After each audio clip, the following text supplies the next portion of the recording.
माझे नाव सुरेश वसंत जाधव.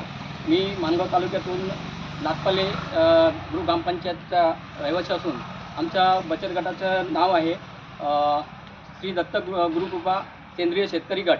या गटातून आम्हाला शिंदे सरांनी कृषी माध्यमातून आम्हाला इथे रोहा कृषी विज्ञान केंद्र व कृषी सहाय्य यांच्या माध्यमातून आम्हाला प्रशिक्षणासाठी इथे उपस्थित केलेलं आहे. आणि हे प्रशिक्षण घेत असताना आम्हाला या प्रशिक्षण देताना श्री डॉक्टर मनोज तलाटी सर, त्याचप्रमाणे डॉक्टर मांजरेकर सर यांनी अतिशय मोलाचे मार्गदर्शन केलेलं आहे.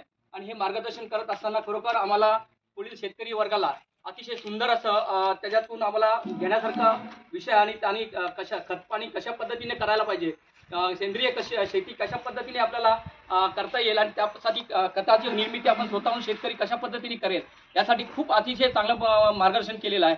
आणि ह्याच्यात हे करत असताना जीवामृत, त्याच्यानंतर बीजामृत आणि दशपर्णिता यासाठी त्यांनी चांगल्या पद्धतीने मार्गदर्शन केलेलं आहे. आणि हेच भविष्यात आम्हाला आमच्या शेतकरी वर्गांना सर्वांना अतिशय मोलाचं आणि मार्गदर्शन चांगल्या मोलाचं ठरणार आहे. आणि ह्याच्यातून आम्ही आमचे शेतकरी वर्ग जे इथं प्रशिक्षणाला आलेले ह्याला सगळ्यांना चांगल्या पद्धतीनं लाभ घेतील असं मी आज आपल्या या प्रशिक्षणाच्या दिनी आज मी माझं मनोगत व्यक्त करताना सांगित इच्छितो. आणि मी धन्यवाद देतो की येथे सर्व आपले जे प्रशिक्षण देणारे सर्व मान्यवर येथे उपस्थित होते, त्या सर्व मान्यवरांनी आमचं हे प्रशिक्षण देऊन उपकृत केलेलं आहे. त्याबद्दल त्यांचं मी गटाच्या सर्व गटांच्या इथे उपस्थित असलेल्या सर्व गटांच्या माध्यमातून मी त्यांना शेतकरी वर्गाच्या माध्यमातून त्यांना धन्यवाद देतो. आणि मी माझं प्रस्ताव इथे थांबवतो. जय हिंद, जय महाराष्ट्र, जय